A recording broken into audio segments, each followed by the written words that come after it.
So welcome to another war game review from theplayersaid.com. My name's Alexander. And I'm Grant. And today we are doing another edition of the Shelf of Shame Dust Off. So this is our edition. Great name, by the way. Yes. Shelf Such a of good Shame, Dust Off. So cool. This is, gosh, the 8th month of the year. Yes. This is August. So I think this is the 6th one that we've done. Yeah, we missed a couple. We missed April and we missed July.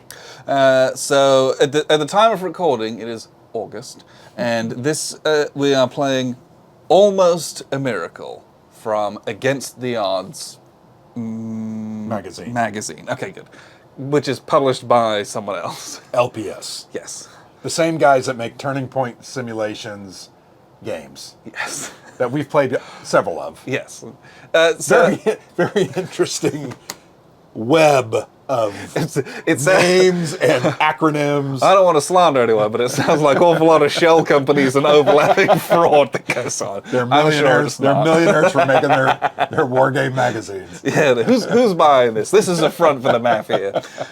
So I bought this. Who designed this? So his name is David blankety blank. It's on there somewhere.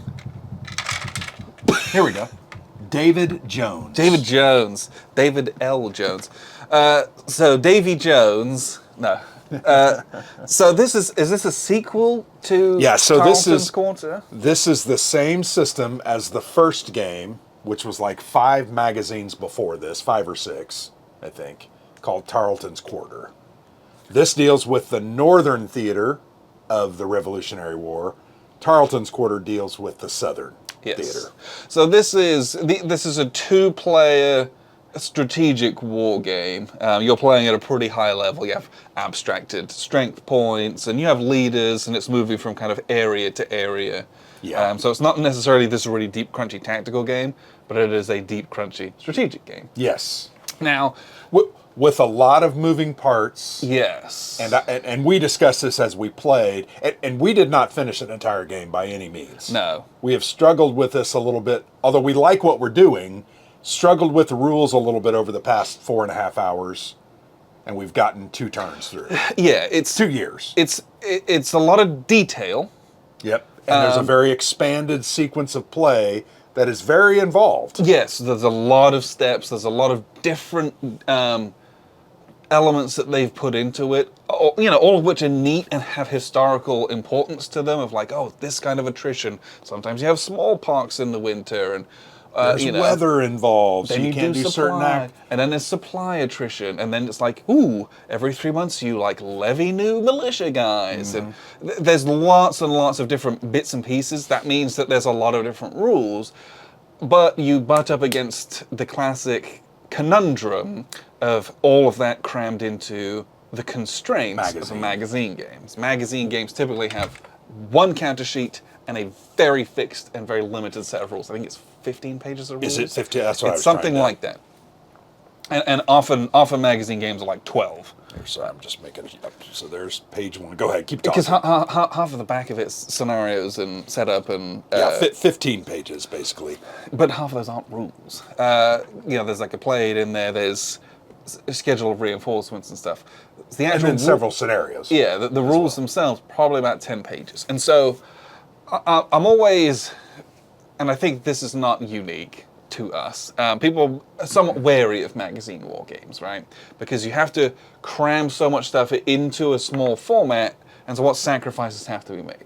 Sometimes in magazine games, those sacrifices are kind of play ones, or artwork ones, or detail ones. This one has all that detail. The problem is that we had a couple of struggles with some of the way the rules were written. It just needed more depth and substance to the rules to better... an example of the attrition would have been fantastic. Yeah. Like a written out example of, here's a look at how attrition works. Because we are not sure we fully understand it still. After doing it multiple times. And I'll show you why I think that when we kind of have a look at the board.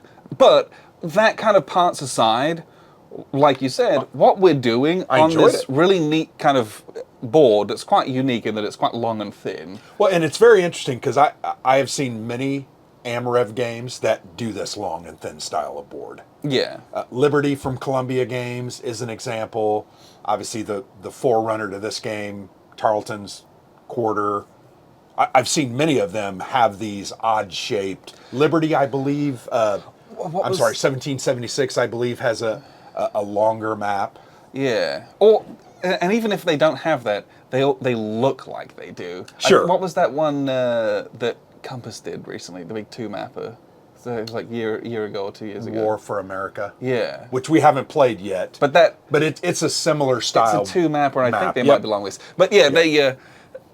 It's a paradigm I think we get into when we think of this. Yeah. And I think that's what I think it works. Oh yeah. And I actually think the board is very good. Yeah, both artistically, functionally, and in the gameplay itself. It works very well. I was very concerned when we opened it up and I'm like looking at the board, I'm like, there's a lot of colors on there and I'm not really sure. But it made sense once we got into it. It's mostly understandable and very legible. The little points and supply points are a little bit small in some of them where you got units covered over them, but... I always wonder, because I'm 51 now. Yeah. Who's designing these? Yeah. If I don't have these glasses, I'm not playing this game. Yeah. I cannot read those numbers. I could, but it's kind of guessing. But I'm like, the dudes that are putting these things together in their 40s and 50s, I know it. And then some of them have they have colors based on the colony that they're in, and some of them it's just some of them are easier to read, some are harder. But all that said, what we were actually doing, marching the guys around, the combat resolution was fun. Oh, very cool. You know, and like this reminded me in a way of Supply Lines of the American Revolution from Hollandspiel, in that your supply for big armies, critical, unbelievable. Like you cannot do anything without that. Well, and we even came to the conclusion after multiple discussions and many fiascos. I mean, literally, Johnny Burgoyne's army melted away because I rolled badly, an 11. Yeah. And I lost, what was it, like 11 or 12 guys? Yeah. Just so bad. It's just, and then next turn I was going to throw a mag down. And Burgoyne got sick as a result of that 11. But I was going to throw a magazine down so I wouldn't have to worry about that anymore. Yeah. But it just didn't work. But it takes, everything takes a long time. This is not a quick game. It's not a quick era, right? Well, and I also think, and I do think that is a very key part. This is very, I think, a period appropriate. Yeah, I agree. The focus on supply, the limited ability to move, the size of armies, I think that's very appropriate here. Without question. But I wanted to go back to one comment I was thinking. I think I said this during the game. You cannot go into this game without strategically thinking out what you are actually supposed to be doing. Yeah, you can't just... You will run into the concrete wall of supply. You'll run into the wall of not being able to do what you want to do. And I think because we tactically weren't really thinking what we were supposed to be doing, we made a ton of mistakes. Yeah, when you just trying to explore the game. Yeah, and that's fine when you're playing this for a first time, but I think this game is really going to require multiple plays to even fully understand, okay, where am I supposed to be going here? What am I supposed to... How many times did I be like, well, I'm not going to do anything else because where am I going to go? Well, and then what am I going to do on with top supply? of that, you then get into... At what point does the game become too realistic and not playable? Where from October all the way through March, you got to go home to winter quarters. Yeah. And even when you do that, so many of your guys will still attrit out unless you spread them out across the board so that they little are foraging parties below all of that. And even then, they're still risky. Gonna. And then you've got, and then they're also half of them going to die from smallpox. Like, it's a very, very challenging game from a logistics standpoint. And you have to play the logistics, and your campaigning seasons are what the game is about. I mean, literally, it's April to September, basically, right? Yeah, and then and April is get everyone back, get the band back It's like together. 6, yeah. And then September is make sure everyone goes home so we don't die. Yep. And then the winter, like so little is happening. Yep. You're just gonna make sure that everyone's safe. You might do a skirmish here or there, but you can't. You won't be mustering large forces particularly. Yeah. Or or it's very difficult to. Maybe that's a better way to phrase that. One of the other things I think the game does really well from a historical standpoint is the integration of all of the little bits. Yeah. From dealing with the Indians here, trying to raise, you have a Brant counter. Yep. I think you had maybe half a dozen red Indian counters that you can recruit down here. And you're going to be kind of haranguing supply. Yes, and they're the color red, the counters Yeah, are. they're red. Yeah, I'm not saying that, but I really liked that element. I loved the element of the recruitment of militia and how that worked. Yeah, that was neat. It all boils down to a die roll and but it's unique and interesting and like it's cool. In the play aid, it's almost all of the the So many recruitments charts, and the yeah. attritions, they're all calendar based. Yes. And that's the neat thing that they've kind of woven into almost all aspects of this game, is that depending on the time and the season, there will be different effects for all of these mechanics that you've got. And that's what kind of we talked about earlier, where there's layers and layers of Yeah. mechanics and integrations of historical details that, credit to the design, a lot of magazine games don't Don't have. do, Right? yeah. They streamline things. They're making it simpler. Yep. They try to put a lot of stuff in here, and some of that stuff comes out and it's very interesting. Well, and I also think the events were pretty interesting, right? Yes. There were a lot of different Indian uprisings and smallpox and just a lot of cool stuff that made the game, I thought, very interesting and deep. There's a whole political events Yep. table where you get some of the really famous stuff that Yep. we all know about. Sometimes you just get nothing. But then every time you do these little activations of your leaders or the forces they command, there's a chance that you get little uprisings or you have changes in weather and stuff like that. Some of that's fairly unlikely. I feel like we didn't roll hardly any. We didn't. I was rolling surprised. 3s and 4s consistently, Yeah. which is all no events. I think I did almost as well. And Because that activation roll is what you're trying to do, and it's based on your Audacity rating, which I thought was pretty cool. Yes. Isn't that what it was called, Audacity rating? yes, it is. So you had to roll that number Or less. below. Most of the colonial generals or leaders have anywhere from 3s. Did Washington have a 4? Washington has a 3. A 3. But it's usually anywhere from 3 to 4. They got a couple 4. 5s. And that also doubles in how many losses that they will potentially take, which I think is very interesting. Yeah, the more risky and audacious you are, the more losses you'll take. But the better you are in the combat. Yes. So Arnold, for example, I thought that was really interesting. He has an Audacity rating of 5. Yeah. So he's activating a lot, But he gets more guys killed. but he gets more guys killed because he's going head on and charging. Very brazen. Yeah, but it's yeah. neat. It's a cool thing. I really enjoyed that aspect, and I remember when we were reading the rules and looking at the counters, I was like, "What is this?" But when you think about it, all the generals on the British side were very, very cautious. Especially in the early part of this game. Cornwallis comes in, later on, and you he got a gets a couple little of more much better active. ones. But Burgoyne was a 2, right? And Johnny Burgoyne, probably more charismatically, had a large. There was a big impression of who he was, but I'm not sure strategically or as a leader. I mean, he lost Saratoga, right? But I think that's the stuff that is what's really neat is this is a mechanic in the game. It's just a number on a counter, Yeah. right? 2s and 3s. But if you know the history, Yep. you can see the flavor of what that number is, and I feel it especially when it's like leaders and it's Yeah. their personalities. And you're like, Yeah. okay, why is he a 2? Well, he may have been tactically and militarily a bit more cautious, a bit more by the book. Well, and But he was Yeah, he was absolutely. a 2-star general. He was a Yeah. big guy, Well, why was was just he there? cautious. Because of all his other politics and all Well, his charisma and all his and other that's stuff. the reality, I think, of these professional generals.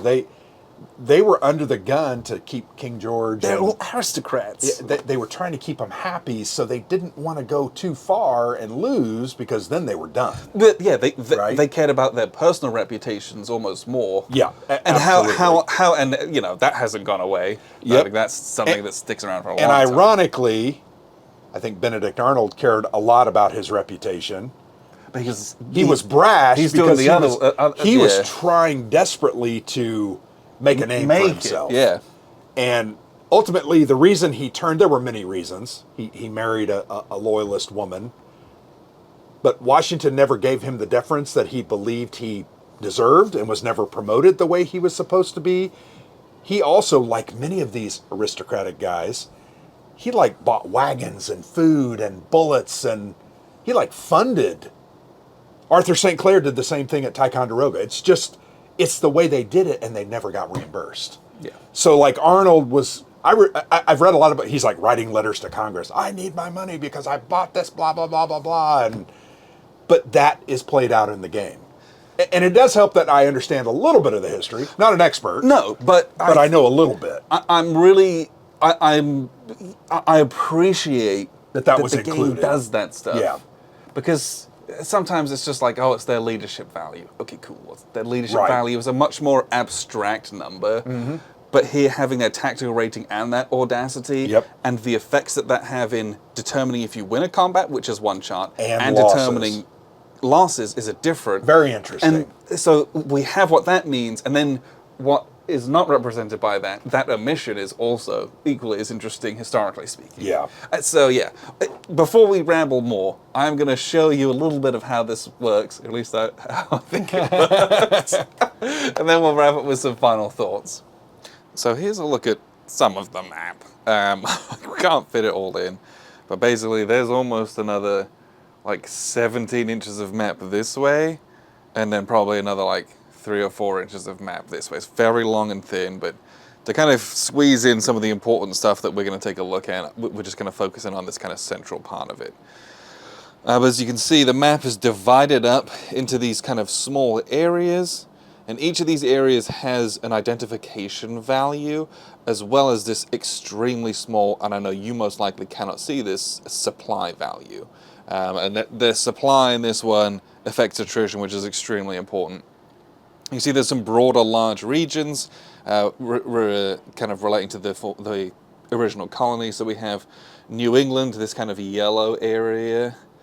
And we have New York, which is this kind of grayish area down here. Then we got Pennsylvania, this blue area. And like New York and New Jersey are kind of amalgamated into one. And then we've got Delaware, Maryland, is this kind of white area. Actually, most of that soft map is kind of hard to see. And then we do have kind of Canada, and then it's got Virginia, but that's not really, most of Virginia is not in play in this one. But the Tarleton's Quarter has Virginia and basically all the way down to Florida, I believe. I think it goes all the way down that far. A couple extra maps down there. So there's kind of these larger colonies divided up into these smaller areas, and it's a game of area move, where you're going to move your guys from one region to another, and then you're going to, either travel along these roads, which makes it much better, especially if the weather is clear, and the weather is currently clear right now. Or if you start going off-road, you're then going to pay to cross boundaries. You're going to pay for the terrain you're moving into if you're crossing rivers. So these very dark, thick black lines, those are actually rivers, which is, it's fine. It was a little bit confusing at first, just having them in black instead of a dark blue, but there you go. The scenario that we played was the 1776 battle scenario. So you only play from April through to December of 1776, and you don't play through the winter in December, and it's just kind of the one campaigning year, if you think about it that way. But basically, the turn consists of quite a lot of steps and lots of stuff that goes on. We left the play aid, kind of the bifold play aid, in the rules because I didn't want to tear it up. If I could print and laminate these, I probably would. But basically we have this sequence of play here that we're going to kind of play through, and it references each of the rules sections for each of the kind of steps, which is a huge win, and we absolutely love that.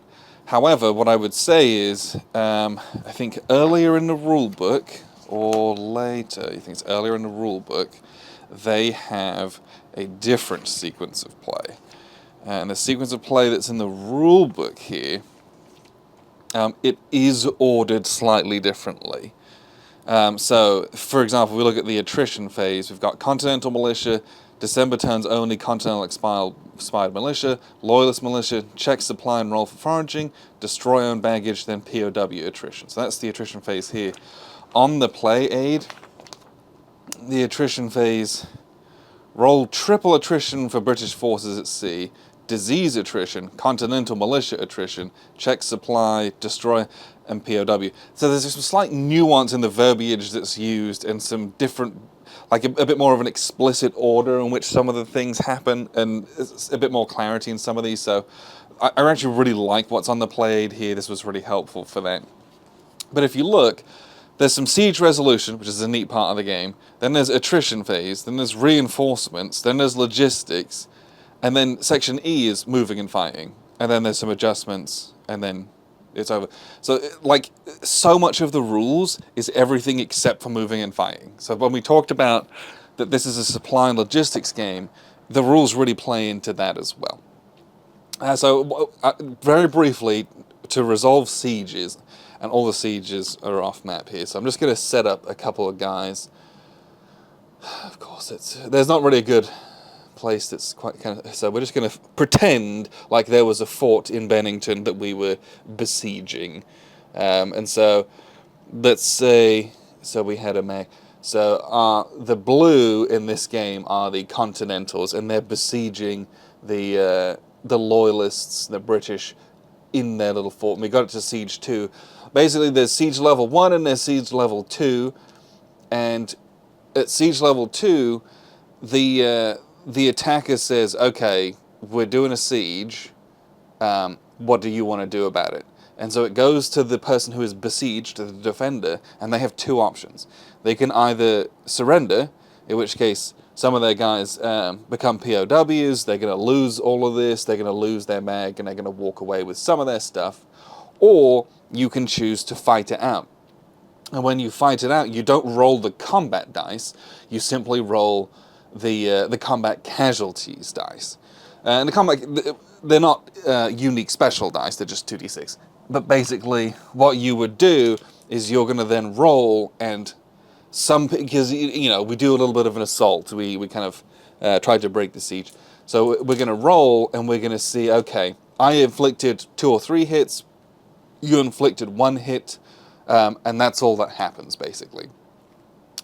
And so it's a case of every turn you can choose to kind of accept the siege if you're going to try to inflict casualties on them, if you think you can withstand, or you can surrender. And eventually, over the course of time, as you continue to either really roll well, you'll be able to hold out a really long time, and you might even break the siege, although that's somewhat unlikely.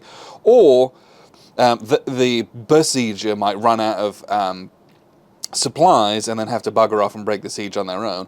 Or you will just die. Or, again, you can take that strategic level decision and surrender.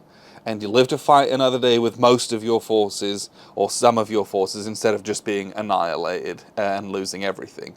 And I think that's a really, really interesting decision, and I love a game that gives you that freedom and that choice, where you're like, I'll cede the ground, I'll cede the points, I'll cede the supply lines, I'll cede, some of my troops, but I will survive with some of what I've got left, instead of losing absolutely everything. Because I think those are the decisions that were made historically. No one sat here until the last man and everyone died. That's such a rare occurrence throughout all of history. You would always cave very quickly as soon as the supply became an issue, and, attrition and disease and casualties started to become, significant. And significant in war games is, I can hang on till the end of the year because I know the game's going to end. That's very artificial. But I like the space that you have here to make decisions with outcomes that are not artificial. Okay, enough about the sieging. So we talked about the supply and the attrition and stuff, and the supply and the attrition is really neat. Basically, it's really punitive, and you're going to roll every month on your attrition table. And on December, January, February, June, July, and August, you're going to roll on this table. All the other months, you're going to roll on this table. And for every space where you have militia, you're going to lose this many of them, if possible. Absolutely brutal. Then you're going to supply guys, and you draw supply from either your magazines, your base of operations, which is just like a magazine basically, or your baggage trains. If you have the baggage train, oopsies, I knocked over my guys. If you have the baggage train, there's a one-time use consumable, you eat it and it's gone. If you have a magazine that is an established base that is replenished kind of naturally, and you don't remove that, and it can supply up to 2 spaces away, so it kind of supplies this region. Whereas the baggage trains, they're mobile, but then you eat them and they're gone, so you have to bring a couple with you on your big armies so that you can eat one on the road and then deploy one when you get there, if that makes sense. But if you cannot draw any supply from either of those, or it's winter, heaven forbid, you're going to basically roll, and if you're out of supply, which is almost everyone, if you're rolling on the forage, you would not roll on the forage if you didn't have to. You're going to roll, basically, and then you're going to multiply this kind of this variable factor, and then that's how many guys you're going to lose. And this is where we kind of had this issue, and I don't know if I'm really dumb, but so let's say if you're out of supply, you're going to take single attrition. Force suffers the percentage of elimination as rolled on the forage attrition table. And this is the percentage right here, okay? And you roll the percentage times by n. And n is the number of SPs in the area divided by the area's supply level. So this is where the area supply level is really important. So if I've got 6 supply level right here, and I've got 5 guys, and I divide 5 by 6, it's less than 1. 1 rounds down to 0 in that instance. So I've got whatever percentage times by 0 means that I don't have to take any attrition losses, because there's enough guys who can forage off the land without any issue. If you get to above 1, it rounds down to 1, typically, so you've got, then I'll start taking 30% losses. That's really gross. But what we thought was weird is when you start getting to 2. So if you have 70 guys, which, let's say we've got 70 guys in this big old stack over here, in a space that can only hold 30 guys, that rounds down to 2 and a bit, but you drop the fraction in this instance. So n is 2, at which point I've got 50% times 2 is 100%. So everyone dies? What? Or I've got 80% times by 2, 160%? That's not even a real number. So this was, am I dumb? We stared at this for the longest time, and I felt like I was just like looking at words and numbers and ink on a page at that point, and my brain wasn't functioning. Luckily, this didn't come up that much, but there was one instance where it did start to happen, and it was like, okay, what do we do here? Does just everyone die, I guess? What? So that was a little bit weird. So if you have an answer to that, or I'm absolutely misreading that, please let me know, because for my own sanity. And there are times where I do that. I don't know if you guys do that. I do that where it's like, I overthink something and I think it into something that it isn't, but I can only read it that way from that rule, because that's how I read that rule. Anyway, let me know what you think. What we kind of decided is that is a very, very clear impression that you should just never come up against that. You never want to have armies marching around without supply, which makes sense, and you never want to have guys marching around without supply that exceed, or even frankly equal, the supply number. If this is a 6, I'm only bringing 5 guys in here because I don't want to take any attrition. If this is a 30 over in Boston, I'm bringing 29 guys. I'm not bringing 30 guys. I don't want to take any attrition. That's kind of what we decided. So then what we talked about when we talked about having lots of small armies and not having massive standing armies, that's just unrealistic. I think that's really what we mean when we talked about it. And I think the rules are trying to enforce that. They just do it in... They could have just written a rule or like put a little note saying, hey dude, supplies sucks. Only have small armies. Don't do this. But instead they read this rule that, like, I think is so punitive it's meant to force you to do that, but kind of doesn't explain itself very well. So let me know what you think about that one. But anyway, you're going to march your armies around, you're going to get into combats, you're going to do all sorts of cool things like having guys in the naval units and do some naval landings. Sometimes they're unopposed, sometimes they're opposed, and you have pop-up militia, and then you have to do a fight.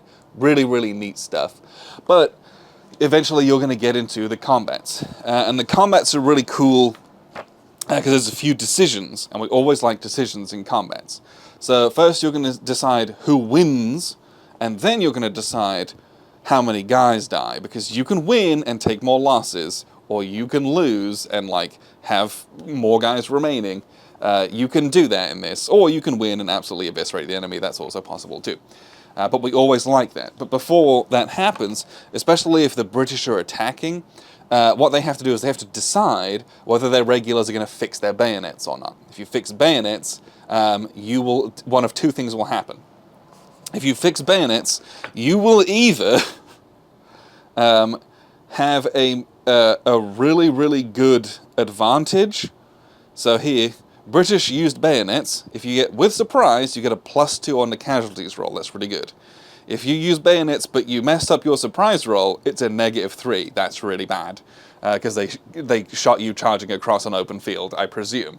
So first you have to decide, yes or no, do I fix bayonets as the British, if you're attacking? And so they're going to say, yeah, sure, we'll gamble. It's only at that point do you then determine whether or not you have surprise. And so you roll a d6, add a few modifiers depending on who's in the stacks and what you're doing. And if you succeed at that roll on a 6+ with modifiers, you will then gain surprise. So you will then be eligible for this modifier. But if you also have surprise, it will gain you a modifier to win the battle as well. So you win the battle with surprise, you'll inflict more casualties with a surprise bayonet charge. Think about it that way. But all of those decisions are made by the British on the offensive. And I think that's just a really neat extra decision space. It's cool. But effectively, you're going to calculate odds. You're going to add any cavalry if it's not a siege. You're going to take a penalty if you've got a lot of militia. If you're a professional army, you're going to get a positive. Fighting in the wilderness, not great. For the British, they trained regulars in the wilderness, not as effective. Lots of Indian forces in the mountain or wilderness against regulars. Penalties there, basically, or bonuses. That's really fun. And then you got that surprise roll. So you're going to roll to see who wins, and basically you each roll the die. And so the British is the red die. So let's just say we ended up with a 5 and a 4, and the British had a couple bonuses because they had surprise, so we'll get them to 7. Let's say they had a 7. We'll give them a 7 right here. We'll do this as mnemonic. And then the Continentals had a 4. Great. And let's say we just had this stack going up against this stack. Who cares? It's not that serious. These guys are attacking these guys. They wouldn't do that, but what are you going to do? What you're then going to do is your odds ratio, you're going to take a positive and a negative from that. So whoever benefited from the odds ratio is going to take a positive, or they're going to take a negative. So that's really awesome that it goes both ways. I really like that. If your audacity is a 4+, you take a penalty. Again, we're going to talk about people being more risky. They get more guys killed. So Worcester over here has an audacity rating of 4. Carleton has a 3. Arnold has a frickin' 5. So he's going to win more battles, but he's going to get his guys killed more often. We're going to add any cavalry advantage if we had any. Crossing rivers is bad, don't do that. Landing from sea, bad, don't do that. Did you have the bayonets with a surprise? Yes, we did. So we're going to do a +2 to the casualties roll. And then there's some engineering, but there's like one guy in the game who's an engineer. And then are you a professional army? You'll inflict more hits, basically. So you decide who won. And so in this instance, we'll say that the British won because they had a higher value. So we had a 7 to a 4. We'll just kind of fake that. Then what we're going to do is we're going to add up all our modifiers. So in this instance, we have, let's say we have 1, 2, 3, 4, 5, 6, 7 going up against 10, 15, 16, 17, 18, 19, 20, 21. So this is a 1 to 3 ratio. And if we look here, our 1 to 3 ratio on here, if it's not 1 to 1 and it favors the attacker, no. Blah, blah, blah, blah, blah. If the odds ratio favors the defender, 1 to 3, he would take the second number of the odds ratio, subtract 1 from it, and add that. So the defender, because it's 1 to 3, they're going to take 3, minus 1 is 2, and that 2 they're going to take as a positive. And the attacker gets nothing from this. So the attacker won the battle, they're going to get a 1. They get nothing from this. Commanding leader's audacity is a 3, not a 4, so nothing there. So we've got a +1, no cav. We didn't cross a river, we didn't land from sea. We did do bayonets with surprise, so we're going to get to +3 from this. Is the force 50% or more militia? We've got 4 and 3, so no. We don't have an engineer in a siege, that's not what we're doing. Am I a professional army? There's some rules about professional armies. In this instance, yes, we are. So we're going to get to a total of +4.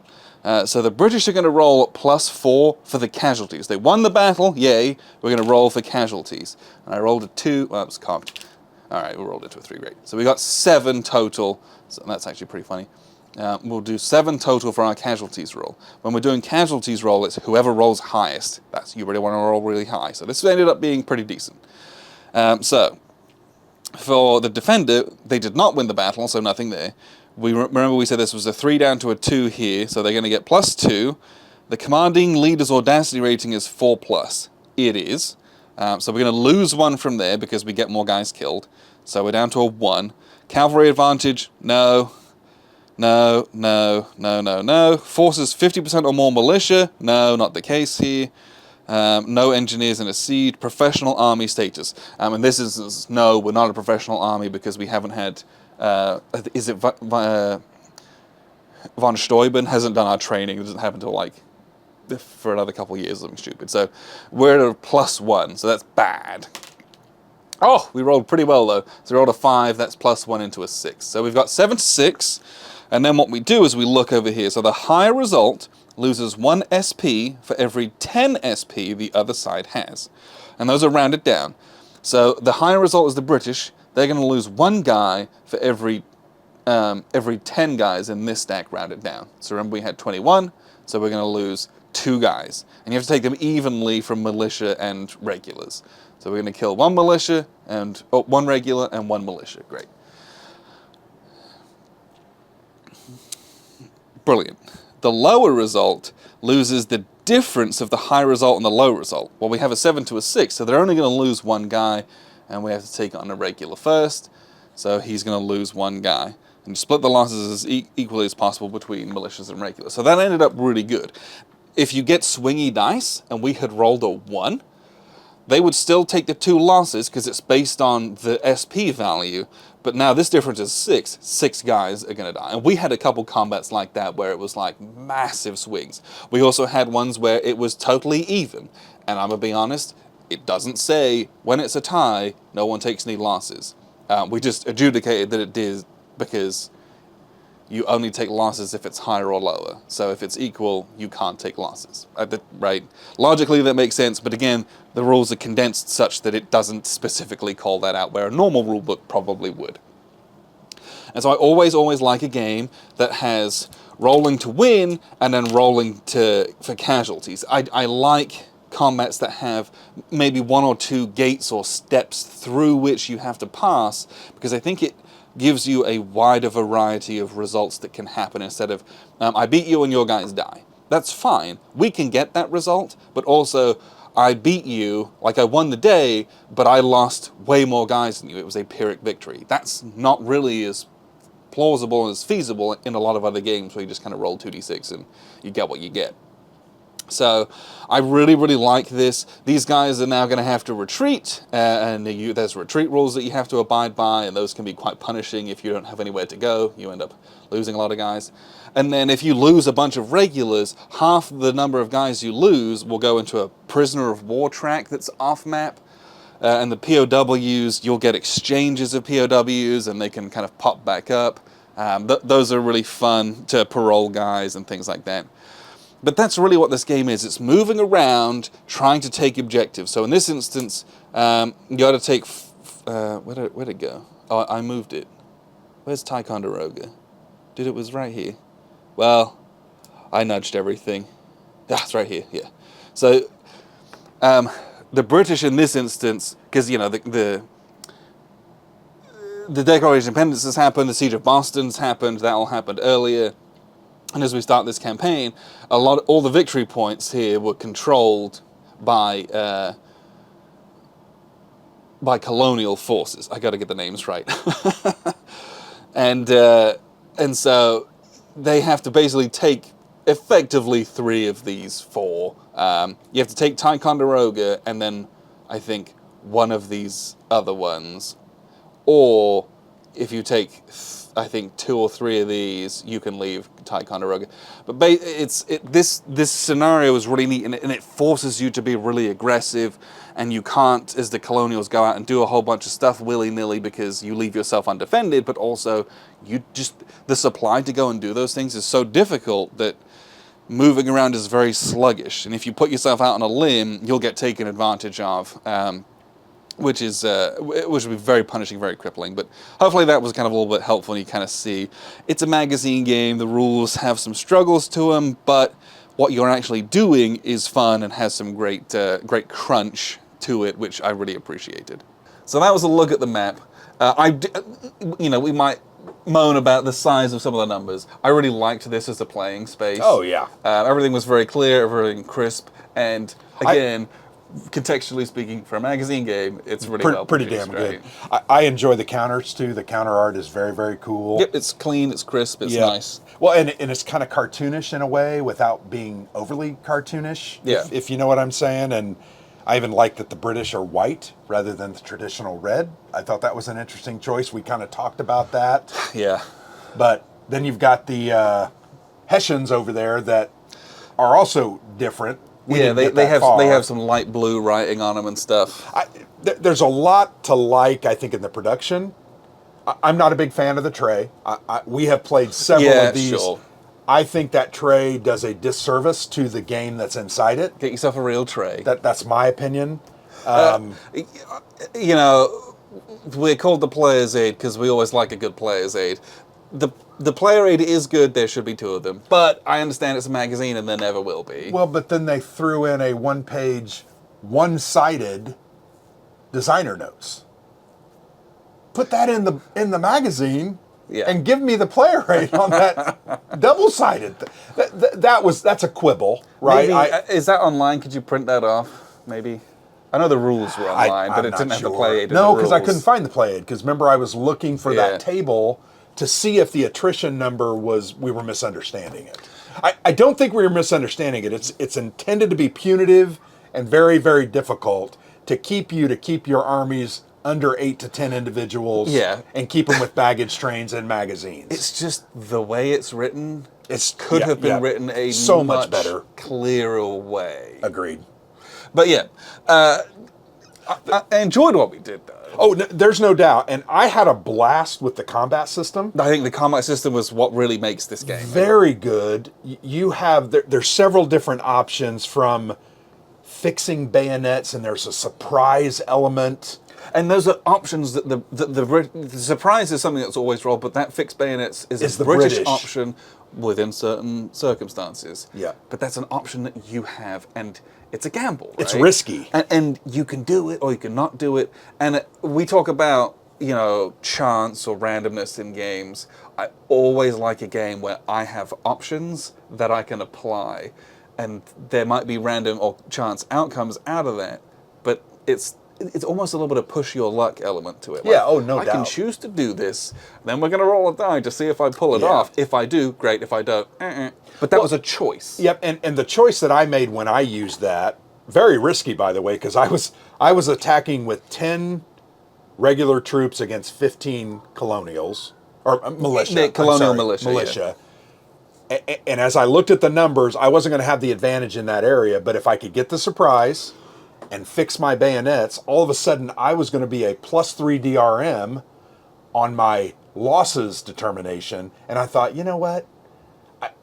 I'm going to risk it for a biscuit. Yeah, and it ended up being you won the combat, and I I think you rolled lost 7 guys, real really bad. So the difference in my I rolled a 7, and I think you rolled a I got rolled a 1 or a 2. 1, so you lost 5 or 6 guys. But that was, to me, it reinforced, oh, that was a risk, but it paid off. And that's because if you fix the bayonets but you lose the surprise, it's a net DRM swing of 5. Which is huge. Yeah, which it's almost like you would not have won the combat. Oh, no doubt. And so Particularly when I was attacking at a negative. yeah, You know, I was attacking Just- 10 versus 15 strength points. and I think that was well. It's like you lose the combat, but you may have done more. But you would have had to have gone back to sea, and you wouldn't Yes. have taken Yeah, the 'cause I would have been territory. repelled. And I think that's such That an was cool. interesting. I like a game that has layers within the Mm-hmm. combats as well. You know, sometimes you just want to chuck some dice and, well, that's the outcome. But Right. when you have those kind of different gates that you have to pass through, okay, did I win, yes or no? And how do we factor that in? Then what's the losses Mm-hmm. based on what the outcomes of this were, and this modifies for all that. That does slow the game down, makes it longer. This is not a short game if you play the campaign. No, it says in the book, which I thought was pretty interesting, 8 hours. If you play the full campaign of this, my guess is you're 12 Maybe plus. there's auto victory conditions Well, that sure. become more regular, but I think that's Right. if you know it, But maybe. it is a long game, though. The other that was the combat. I very much enjoyed the siege mechanic as well. Yes, the sieging's really cool. It's just so. I don't want to use the word unique because I think I've seen some of the elements in other parts, but in its combination, I very much enjoyed the way the losses were determined.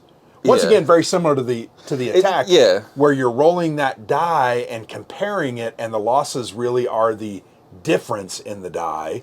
And For the loser. For the loser, how many times did we roll the same? Well, yeah, we rolled evens, and so there was no difference, and Yeah. so, and because you or one of us didn't have enough troops, where the higher you didn't have enough troops. I didn't have enough troops. So I didn't take any losses because you didn't have 10 or more. Yes. And then we rolled the same. Which meant I didn't Which take meant any you didn't take losses. any. It was just Yeah. interesting. It to me it reinforced, just like the combat, there's some choices here to be made about how you do it and when you do it, and then you can decide to surrender. And I love a game that gives you that Yeah. option. Because when you surrender, you then become prisoners of war. Some And a captured some leader? of you do, yeah. The militia wouldn't have, but the regulars would have. I love a game where it's like you go through. If they're at siege level 1, you can ask people to surrender. Sure. And it might be just be like, yeah, it's not worth kicking around with it, so like I'll do it. Get some of my troops back, some of them go into prison. If they're at level 2, you like have to do it all, but you are offering a choice. They can either surrender or you can do a final stand. Yeah. And that choice rests with the person who is besieged. So they have something to do instead of just dying. Sitting there. Yeah. Or Just when interesting. you're besieging cities, the choice is not with the choice it's is with the different. besieger. Yeah, it's different. They don't have to offer you surrender, or they can just say, Right. yeah, "I'm going to remain under siege, and we're not going to do anything." Yeah. and you're sat there like, I want Yeah. to resolve this. I want to. Well, the But interesting they don't thing, give you the choice. It's so cool. Yeah, the interesting thing up here in Quebec is I had some troops that would be arriving next turn, so I know you were trying to kind of get it over. yeah. And now because you pissed around twice and it didn't work out, I think next turn you're going to be in trouble because I'm going to drop like 20 guys there. Yeah, and so I'm like, great, I have to run away, Yeah. but I don't have the supplies to get through all this stuff. And you don't have the ability to get very far I without gotta run on attriting. the roads Yep. down to Montreal and hope I can make it. And that's why you were trying to get that supply train up here, but this is really rough country. Very slow rough. going. There was just a lot to like in this game. Yeah. I think had the rule book been a little better, Yeah. with a little more depth and a little more clarity, I think our experience would have been that much better. Yeah, I think this is one of those games that, you know, do I recommend this to everyone?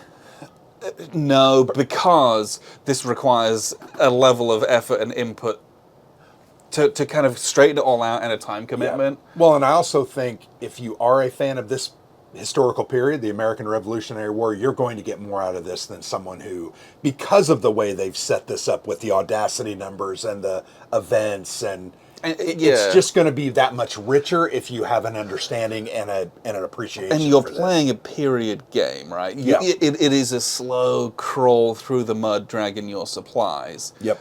That's not enjoyable for everyone. Nope, it's I think not. that's fun for people who want to do that and live in this space and like Yeah. this piece of history. But, you know, if you're just a very casual person, you know, there's that Birth of America series. That's the kind of games that are Right. for them, right? Those are great. There's nothing wrong with That abstracts a lot of that away and just yeah, makes and, it and really it's fast simple. paced, and you chuck some dice, and Yep. great stuff. And that game's great as well. This is just a different type of a game. I think this is going to appeal more to a grognard who loves heavy war games, who loves this history of period of history. Yep. I can't speak. I don't know. I did enjoy this. Me and too. I own Tarleton's Quarter, Yes. and I now want to clip that. I want to have a nose through that rule book and see, because if they it's said they better. like lifted the rules from that, but I want to see if they wrote them out Sure. differently. I'll look at Because there's that. a few different I will nuances I'd definitely- like to see. I've literally got it on my shelf. and Maybe it's more clear in that rule Yeah. book, which would make a big difference. It's a baggy game, and I'm just going to turn this into a baggy game. I'm going to get rid of the. So the other comment I wanted to make is there are supposedly rules coming out. This game released in 2020. And Tarleton's Quarter was from like 2017, right? Yeah, it was like 2016. Okay. I think. They're supposed to come out. I just checked Consum World, and it said like in late 2023. They're like, well, they're still working on it. And I'm like, here it is, 24. Nothing's out. In this printed rule book, it says, Yeah. "Oh, we're working We're on working them. They're on it, coming in and the it's- future." That's been 4 years. Let's get that going because I would like to at least kind of see how that works. And maybe you don't combine them, but play them concurrently. Put one here, put one here, Yeah. do it 4-player, and there's kind of an imaginary border here. Right. But I think seeing the effect of that might be neat. Yeah. I don't know if that's reasonable. Would be but unique, It, yep. it could be interesting at least. But I think with this game, I enjoyed what we did. I enjoyed the period and how specific it was. Loved the combat. Loved the sieging. Very much enjoyed the leaders and the leadership values, audacity and tactical rating. I just thought it all worked together Yeah. really well to create a very enjoyable and interesting, a little frustrating because we couldn't get some of this stuff. Sure. But that's on a first play. But it's better than your average magazine war game, Oh, no doubt. but still has some of those magazine war game gripes. I would put this actually on a level with Campaigns of 1777 from Decision Games, from Strategy from and S&T, Tactics. yeah. That was also an excellent magazine war game. That was. Very deep, very involved, great production, beautiful board, shared a lot of the same elements. So I would put these in that same. Campaigns of 1777. Is that what I said? Was it? Yeah, that's what I said. Okay, in my I think brain, that's- I always call it Campaigns of 7076. Oh, And it's I 77. know it's not that. It's Yeah, 77. yeah. Year of the Hangman, Yeah. I think is what most people refer to that as. But anyway, I had a great time with this. Yeah, and it's beautiful. I enjoyed this. It was fun. I liked, especially that the combat was really cool and engaging. And interesting. Even moving around, there's lots of stuff to consider. You're always like, okay, what am I trying to do next? There's lots of stuff to do, but you got to put some effort into this game. Just know Yeah, that. and upon a second play, I think we would have an even better experience. Now that we've understood and grokked it a little bit, If we could yes, I think so. Yes. and we will consider that. Yeah, oh, without question. I would definitely, having played this I'd want to parlay this knowledge into Tarleton's Quarter Yes, as well. absolutely. Because I think that would be maybe we'll do it next year. Yeah.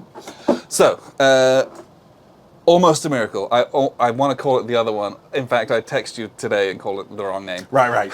And I didn't. I just ignored that and just responded. It's And for those that don't know, we were talking about this. So George Washington at the end of the Revolution, he basically said, "Oh, it's basically a miracle that we won." In so many. He didn't say that, but this is in quotation, so I presume someone said it. no, Or is this apocryphal? They just. it actually has the actual. But did sorry. someone else say it? Or they like. Sure, maybe. Little short of a standing miracle. So That was too long for the title. right. And I just dropped a bunch of counters, so I'm an idiot. But yeah, this is from Against the Odds magazine. You should check them out because we played a couple titles from them. You know one game that I have from them that I bought a long, long time ago? Bradley's D-Day. Oh yeah. That is a big game. That's a box game, isn't it? Nope. It's a magazine game, just like this. Okay. I have clipped that sucker. It is on my shelf, and I've never really... that's one we've got to play. June 25. Yep, June of 25 Okay. we'll play it. But anyway, Yes. they have a lot of great games. They really do. Yeah. Check this out. Honestly, I think Worth the time.